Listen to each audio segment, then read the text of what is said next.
Hi, guys. I am back after an awesome weekend at a heart failure synopsium. I learned so much and confirmed so much in the treatment of patients with heart failure. I would say 20 to 40% of the patients that I see in clinic have heart failure. And so it was a really important, beneficial, and relevant conference for me.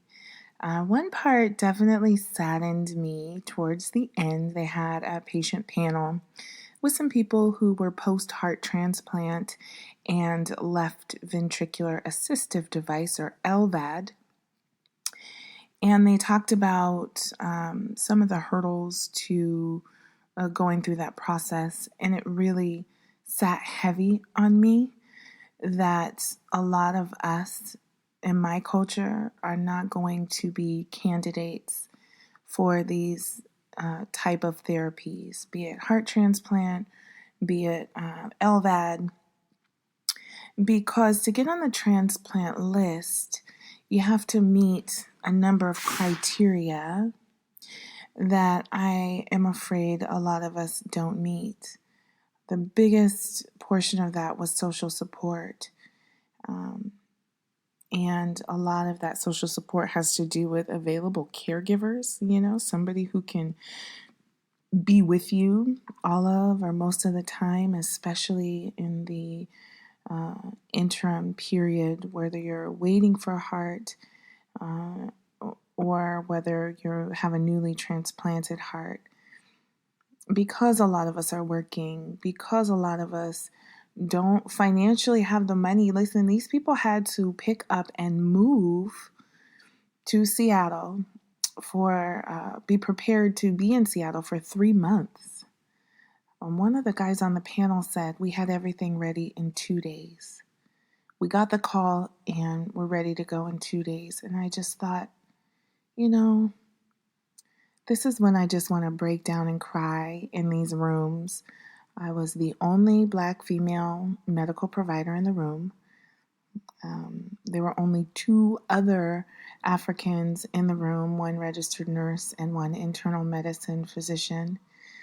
And I love my African cousins, but I think a lot of times because we don't have that shared American history, the understanding of what we go through as Black Americans is kind of lost. Yes, that was a dog that barked because I'm not in my office today. I'm at home.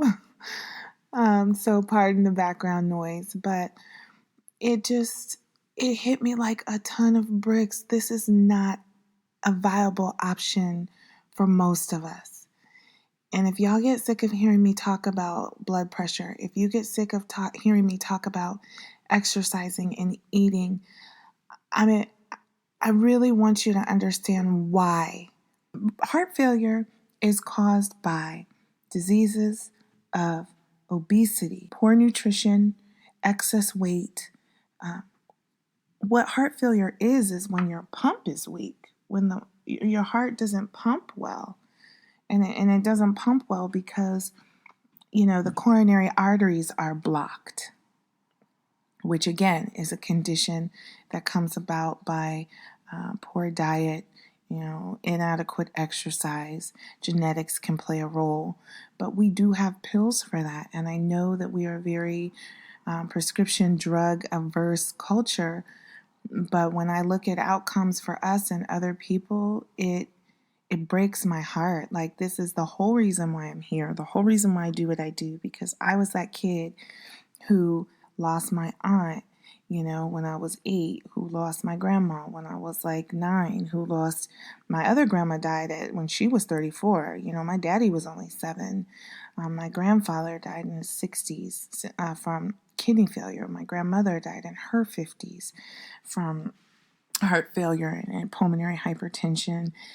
So these are things that are so near and dear to me because I have suffered so many losses by preventable conditions. And the way we prevent these conditions is taking dang seriously our blood pressure. To get even more personal, I look at my mom, who lives in the same house with me. My mother is 30 years older than me, and sometimes I look at her and I feel like I'm looking at where I will be in 30 years if I don't take dang serious controlling my blood pressure, controlling my cholesterol. But I also want to mention that nobody there wanted to initially, right out of the gate, start their patient on medication. Like, prescription medication is not something that we take lightly. It's not something that we do willy-nilly. It is when we have tried the lifestyle modifications and they either were not enough or were not realistic for the patient that we're treating, then we bring in medications. If you work 50 hours a week at a desk job, you have a sedentary lifestyle. Unless you're running to work and back from your house, you really can't offset that. It takes 1 hour of physical activity to offset 8 hours of sitting. So let's break that down. Most people who work full time work 8 hours a day, 40 hours a week, right? They would need 5 hours of a week of exercise to offset the 40 hours that they were sedentary at work. Sedentary just means sitting around. So if you're sitting around all the time, then you're sedentary. How many of you get outside, get in the gym for 5 hours a week? I will be the first to say I do not. I go to the gym 3 days a week, Monday, Wednesday, Friday. I'm there for 45 minutes to an hour. And then on the weekends, I like to go for a hike or take the dogs for long walks outside. So at best, I might get 4 hours a week in the gym, and I'm intentional about it. I mean, my gym bag is packed and it's in my car, and I have to pass that exit to come home, so I'm really without excuse. I'm somebody who's working in medicine, who's seeing the outcomes of not exercising enough every single day, all day at work, and even I don't get 5 hours of exercise a week. So, what does that boil down to? It boils down to I'm carrying some extra weight and I take a medicine for blood pressure. And I know a lot of you listening are probably like, that's so daunting, that's so depressing, that's so whatever, but it's so necessary. My grandmothers did not reach their 60th birthday. My dad's mom didn't reach her 40th birthday. You know what I'm saying? My mom, has been through hell in the past couple of years because of end organ damage from hypertension, from prolonged, uncontrolled, untreated high blood pressure. Her whole aorta ripped from top to bottom. She had to have multiple surgeries, open heart surgery, laid out on the table, heart lung bypass, 7 hours. She's never been the same. She's never got the full quality of her life back. And it's honestly really not feasible for her. She's still here. She still gets to do things she likes to do. I feel so ridiculously blessed that she lives with us. My children have something that I did not have. My mom is probably not going to be too keen on me telling you her age, but she's lived longer than both of my grandmothers, and my children have had more time with her than I ever had with either of my grandmothers. So we're blessed that she's still here, but we can do better than that. I can do better than that. And I do it by being as intentional as I can. Because let me tell you also, if I didn't purpose to get in the gym and get outside and eat good and manage my stress as best as I can, which exercise helps a lot with, by the way, I would be taking more than one blood pressure pill. I'm happy to report at one point I was on 2 medications, spironolactone and hydrochlorothiazide, and now I am back down to just 1 pill to control my blood pressure, which I hope to be able to give up but I'm in no hurry. I know what it's protecting me from, and that was especially highlighted at this conference I just came from, where affluent white people who had the money and the social support were able to have life-saving procedures and are able to move forward with quality of life. And I know that that is not readily available to me and to us. So I will continue to work my hardest to secure the future for myself and encourage you all to do the same. Now, I'm going to take a quick break and be back with our incredible guest, our sister, Charmaine Jones.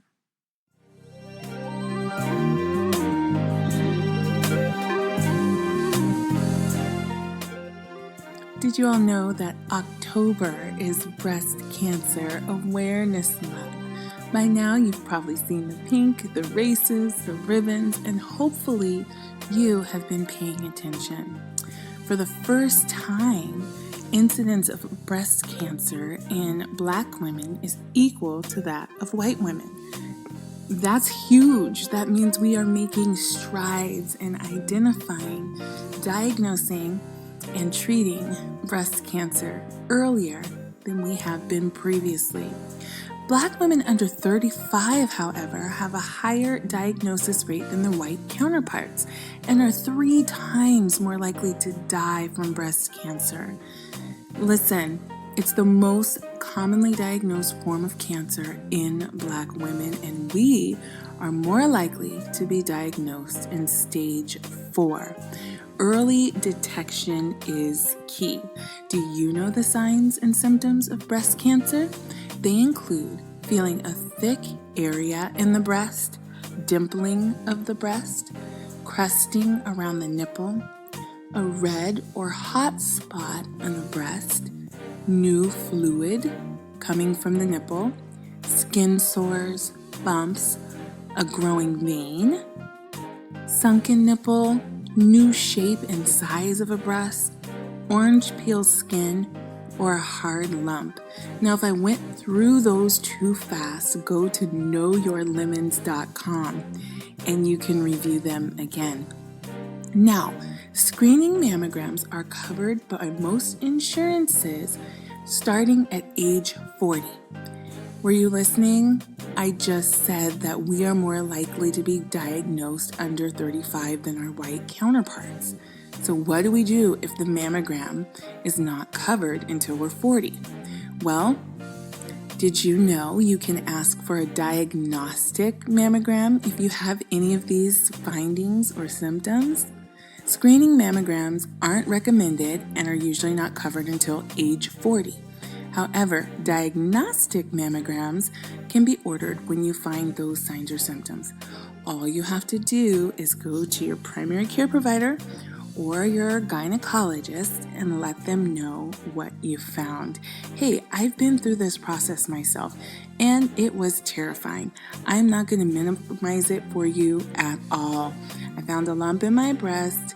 I talked to my gynecologist about it. He repeated my breast exam and ordered a diagnostic mammogram.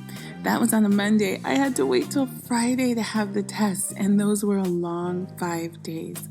Luckily for me, it was just a cyst, but sometimes I imagine if it wasn't, and what it would have meant if I would have let fear prevent me from getting checked out.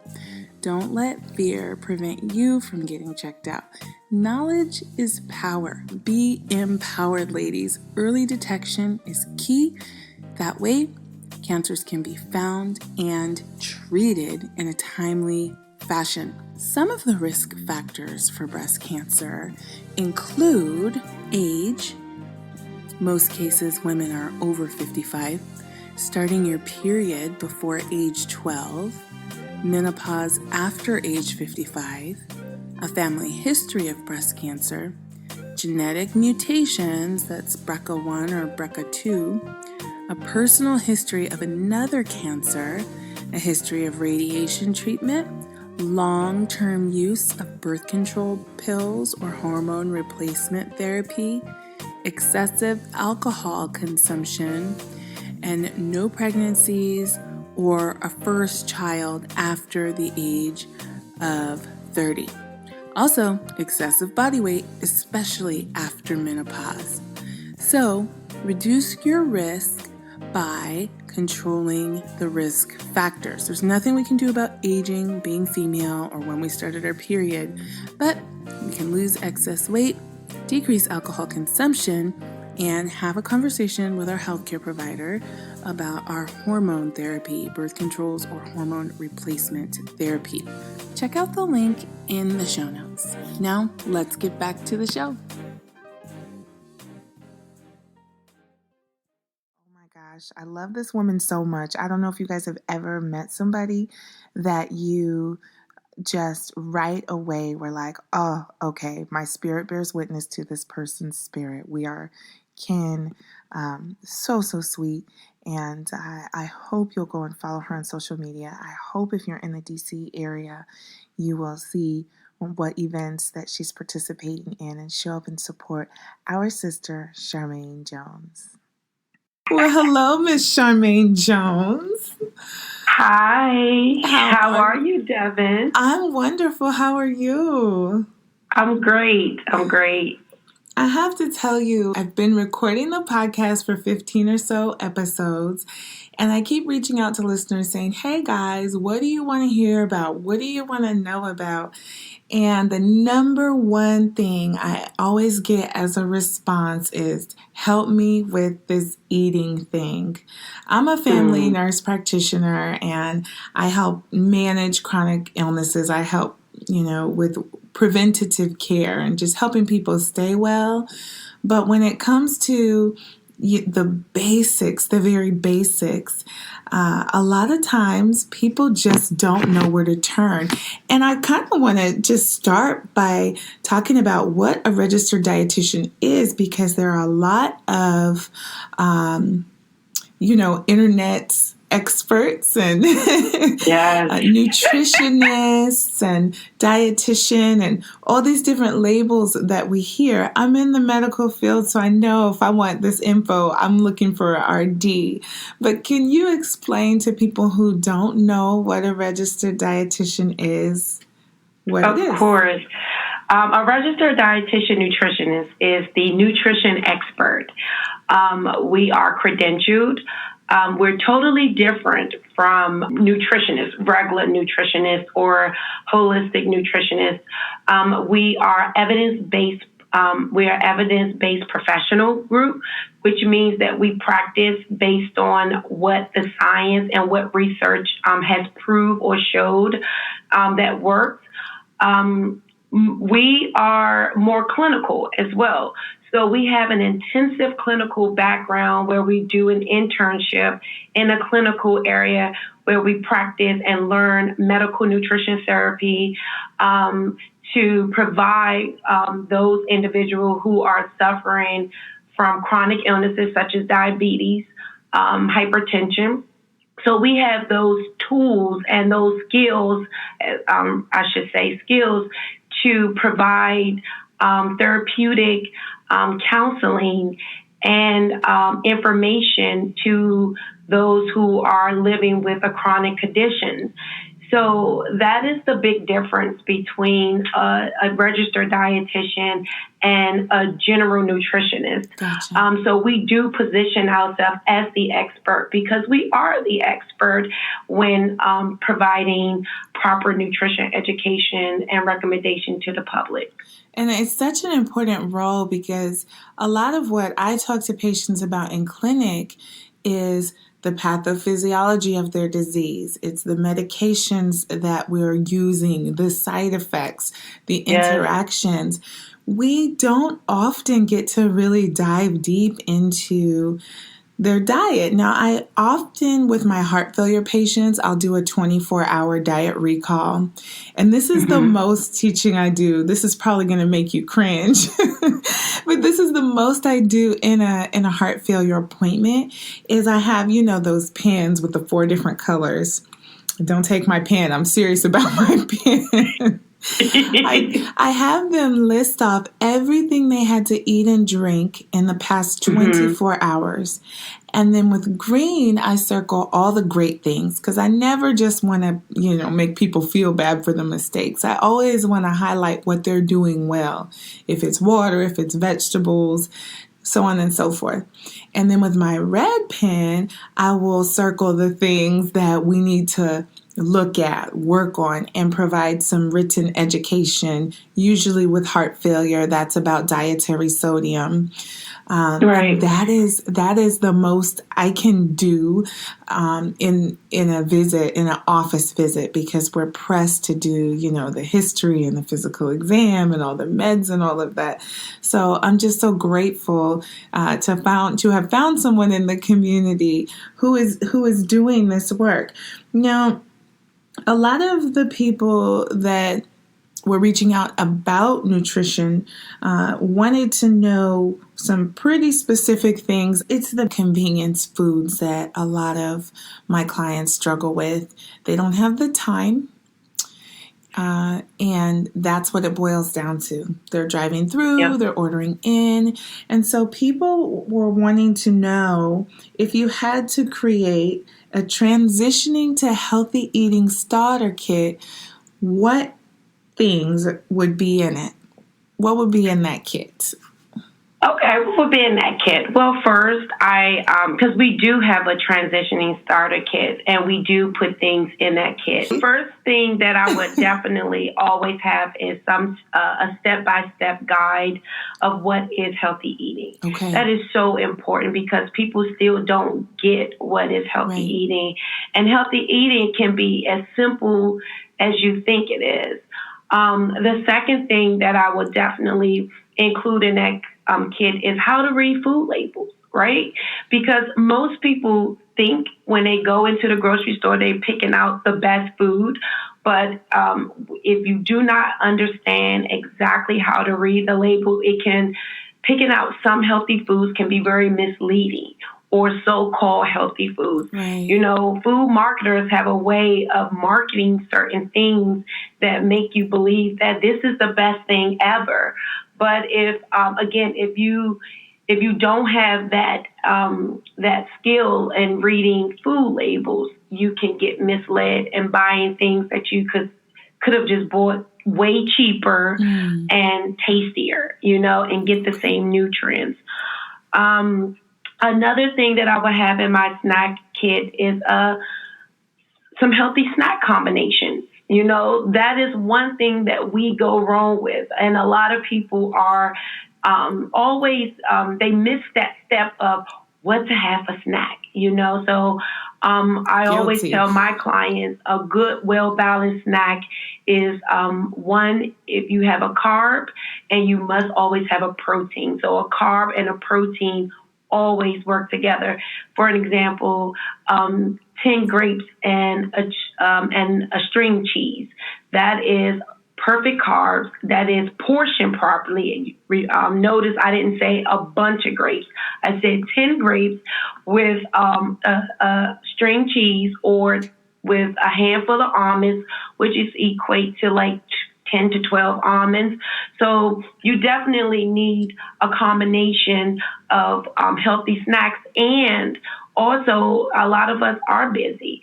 So we definitely need that combination when you go to the convenience store like 7-Eleven or a fast food place. What to get and still be, have a healthier options. So those would be something that would be in my starter kit. And last and not least, beverages. We always go wrong with beverages, whether it's an iced tea or sweet tea or whatever. Beverages will be something that's always in my starter kit, because some people just drink their calories when they should be actually eating some of those nutrients from whole foods to sustain their health. Wow. Okay. I know that was a lot, right? No, it was a lot, but you know what? I was expecting it to be a lot harder than that, to be honest. Like I was expecting, you know, how people are counting carbs now and they're doing all this stuff where macros and micros, and I just shut down when I hear that. But the tips that you have were really, really simple. So thank you for Yeah, that. and that's what makes, I think, I love my job, is because we provide simple recommendations. Nutrition is not complex at all. Is not, you don't, a lot of people try to get so into the science because there's so much information out there on the internet, like the macronutrients. Macronutrients is simply carbs, fat, and protein. You know, they make it seem like it's this big thing, but it's just broken down into just your proteins, carb, and fat, you know, and sometimes anything that can give you calories. So it's just being able to simplify things, and that's why dietitians are needed, because we can take that information and make it so simple, because people already have and are bombarded with so much information. The last thing you want to go into a restaurant or a store and say, what should I eat? You know, you want to make something simple. Right. Well, that was a load off, I have to tell you. The other question, another question is, what meal planning recommendations do you have for busy families with after-school activities?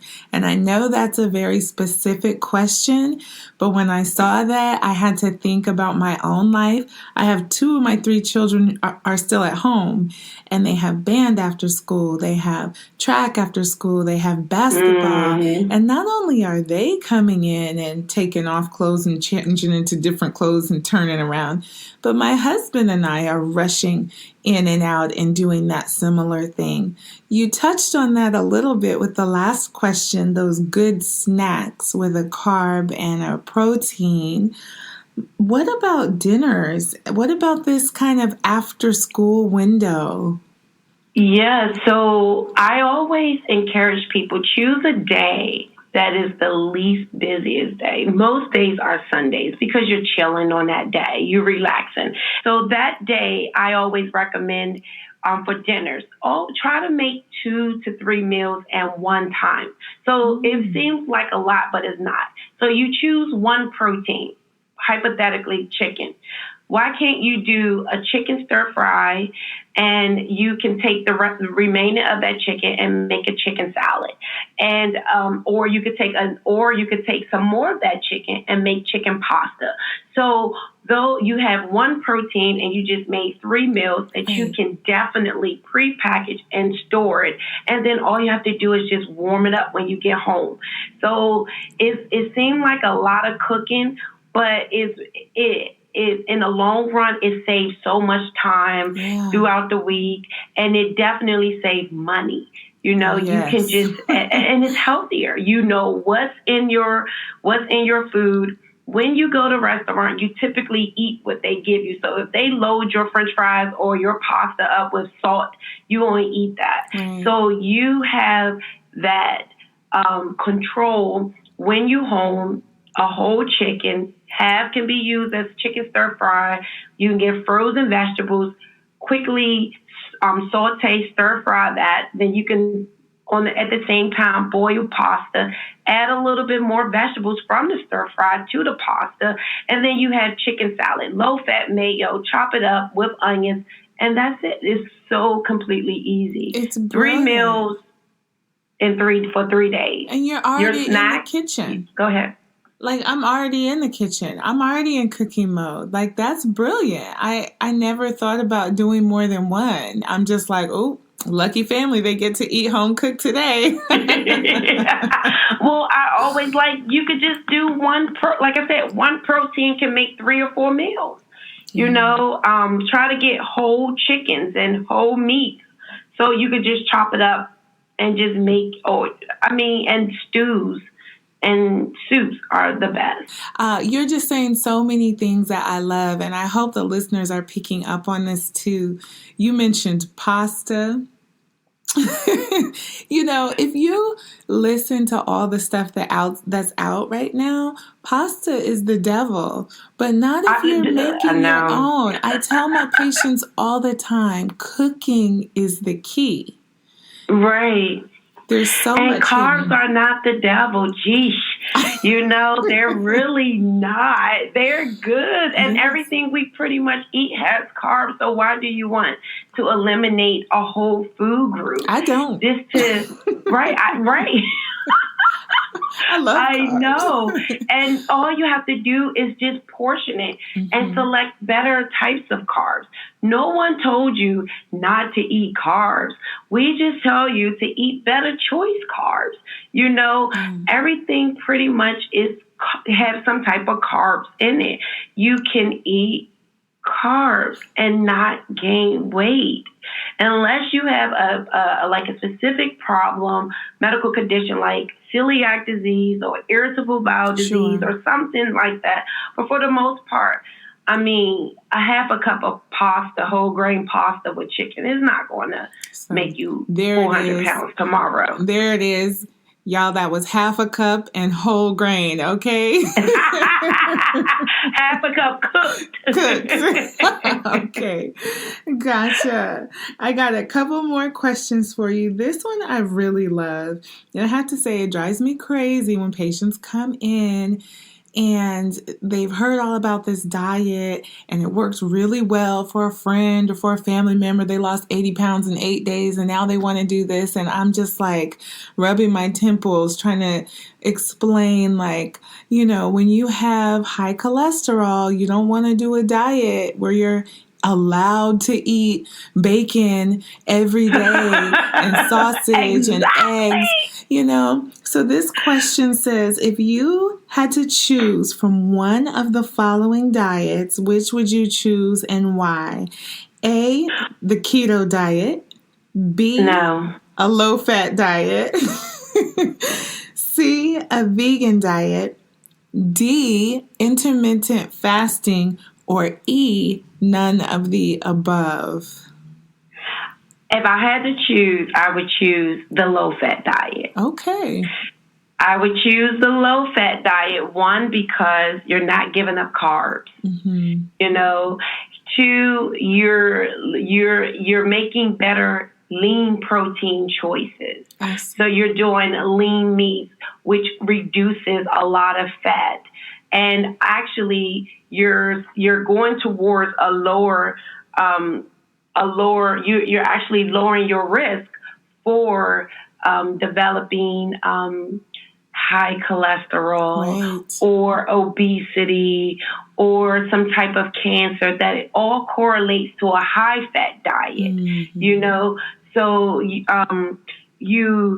you're eating consistently throughout the day. Yeah. So you're not eating every 8 hours. You're eating consistently, but just choosing better options. That's it.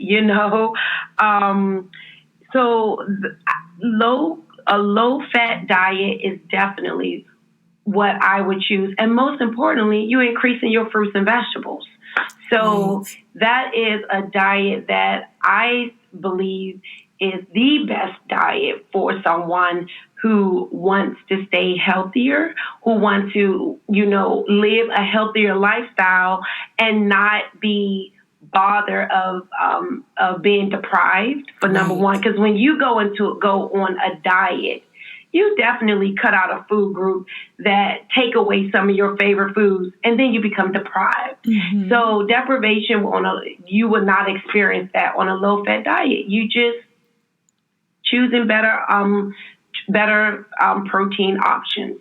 And you can still, even on a low-fat diet, you can still enjoy your one of your favorite desserts. You just share it. To cut out some of those calories. Yeah. And that is considered a low-fat diet. Wonderful.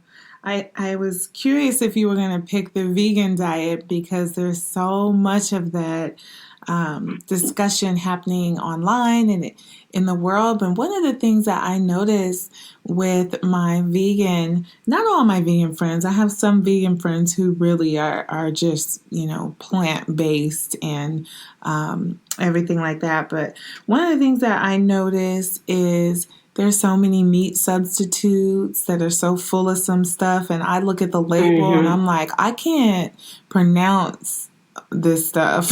What am I looking at here? And just because you adopted a vegan diet doesn't equate to healthy, because a lot of vegans are not healthy. First of all, sometimes they fall short of protein, of their daily protein recommendations. Right. They kind of become deficient in iron, vitamin B12. They lack a lot of energy. They become fatigued. And most vegans become junk food eaters. What is junk food eaters? People who eat processed non-vegan, processed vegan meat or vegan substitute meat. Right.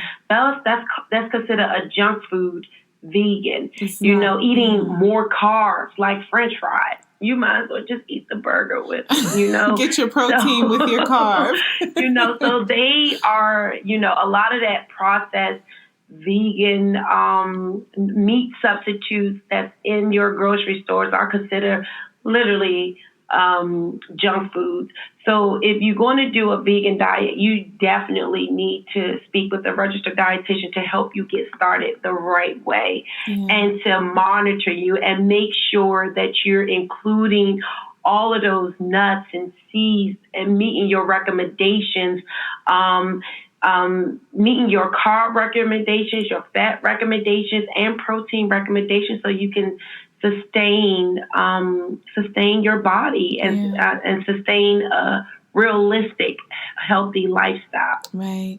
I notice a lot of times too with my clinic patients that they eat the same food over and over. It's like the diversity of food is so great. I mean, just when you say nuts, there's so many different nuts, so many different seeds, so many different vegetables. And, you can cook your meats so many different ways. And I find that we just kind of get in this cycle and this rut where we eat the same things over and over. One of the things that I've been trying to do, which has been really fun, is trying to eat the rainbow. And so every day I'm like, okay, I need some orange, I need something yellow, I need something purple. It's really eating variety, yes, Devin. And when you go to the organic section, so what I do, I don't always buy organic, and maybe you can speak to this, but I'll go to the organic section just to look at what's in season and then go buy it from the regular section because it's so much cheaper, especially if I can peel it or it has a skin. But yeah, that's one of the things that I've been doing lately and really enjoying, and it's really opened my mind to how many different foods there are. I was one of those people too. I had my 10 meals that I would make the family, and this is what we ate. And So well, with organic, be careful with organic too, because organic can be a lot of it could be a lot of hype around organic. Actually, the same nutrients that you will find in an organic orange is in the same nutrient in a conventional orange. So a lot of times people are caught up in the pesticides and all of that stuff. But if you think about it, if your food didn't have a little bit of something in it, it wouldn't be sustainable in the grocery stores. Right. So even organic foods must have some type of chemicals or synthetic material to keep it to hold it in the grocery store, or else you may see a worm coming out your apple. Or the fruits and vegetables may go bad easily. Right. So just be very careful with a lot of that marketing tactics and strategies around different foods, especially organic. And organic, again, is a personal choice. Yep. It comes with a premium price. If I say do organic, the closest thing is supporting your local farmers, or getting into the habit of getting your own green thumb. Start growing your own herbs and vegetables or some fruits. So that is true organic because you know what you're doing to your fruits and vegetables. But this based on research, the same nutrients are found in this in organic and conventional foods. So, yeah. This has been nothing but good news. I was really worried that it would be difficult or it would be this, that, the other. Y'all see, when you talk to a registered dietitian, the expert on the subject matter, we make it so much more complicated than it needs to be. Now, I know... Y'all really do. I mean, even when my clients come, they be so stressed. And I'm like, why are you so stressed? And they were like, I don't know what to eat. I'm like, well, what do you eat?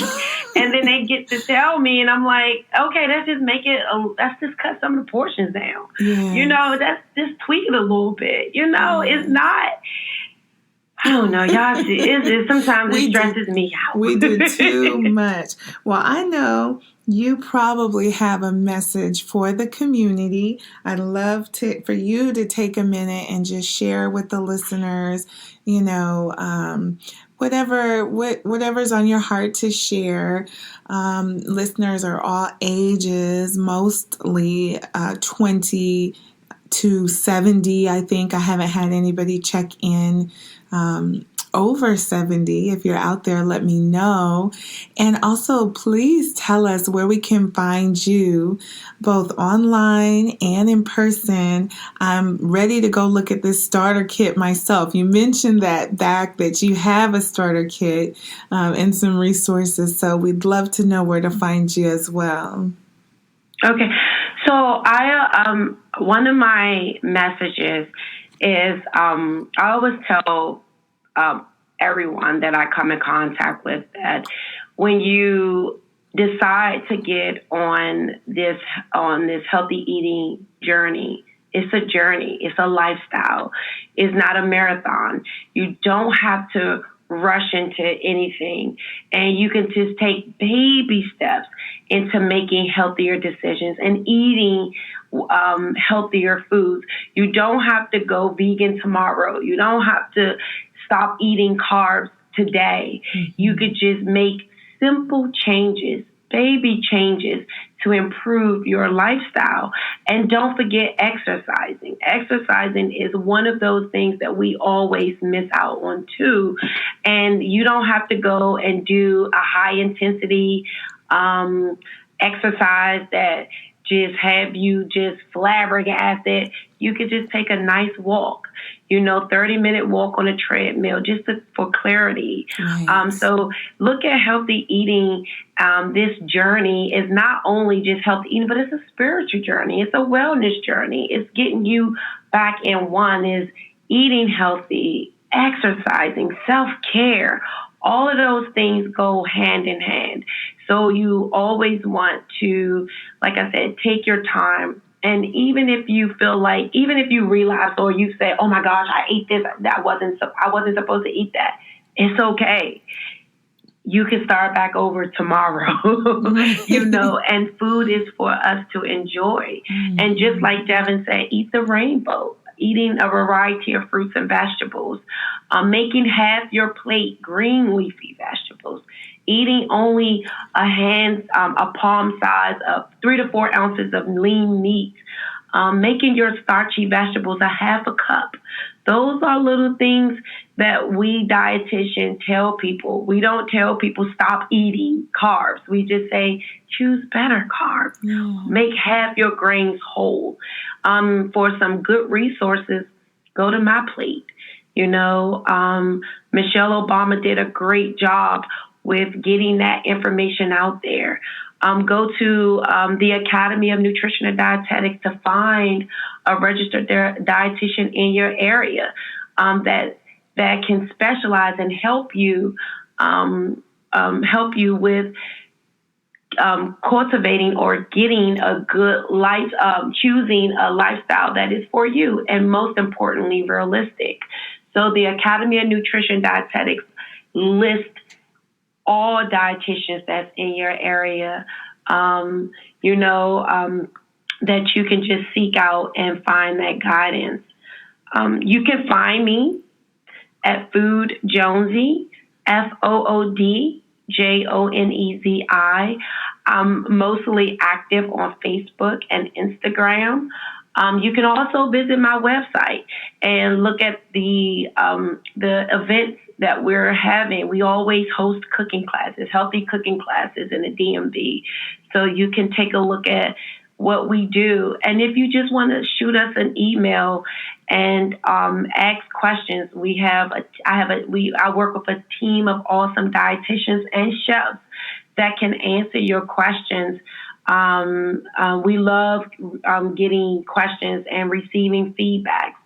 So let me know, or if you had a question while we're talking on this podcast and it just came up, shoot it to Devin or myself. Yes. So again, go to my website and see what we're about at foodjonezi.com. I can't thank you enough for agreeing to come and talk to the people about the number one concern they've had. And you guys, how much nicer was that than we may have expected? I know it was nicer for me. We can still eat. We just have to make better choices. Listen, there are smoothie and juicing diets right now that are really popular. Intermittent fasting is like sweeping through my office. Can I just tell you, if I go 10 hours without eating, I don't need to be managing anybody's medications. I'm in a fog. I don't see how people can go that long. I have some people that came in here that was intermittent fasting, and they were so sluggish. I felt so bad for them. I was like, if you just eat, you'll feel better. Yeah. And then and this one guy went on a trip, and he came back so vibrant. He was like, I was eating, I enjoyed. I was like, yeah, you look vibrant. You don't look so sluggish. Right. So if you do intermittent fasting or any fasting there is, or diet, you always just check with your nutritionist dietitian so they can help you, guide you, give you some good resources. Don't try to do it based on the internet, because what one person did does not mean it fits you. Right. And you just don't know the extreme that person went through or did to get to that weight. Some people do a lot of cheating, and don't tell you. Right. So just always be realistic with yourself. I love that. Always be realistic with yourself. Well, I will definitely keep in touch. And if more questions come in, I'll make sure to reach out to you. Thank you again for taking time out on your weekend to talk with me and with the listeners of the Purple Stethoscope. I'll make sure to put your website in the show notes, as well as your Instagram and Facebook. Thank you. Thank you so much, Devin.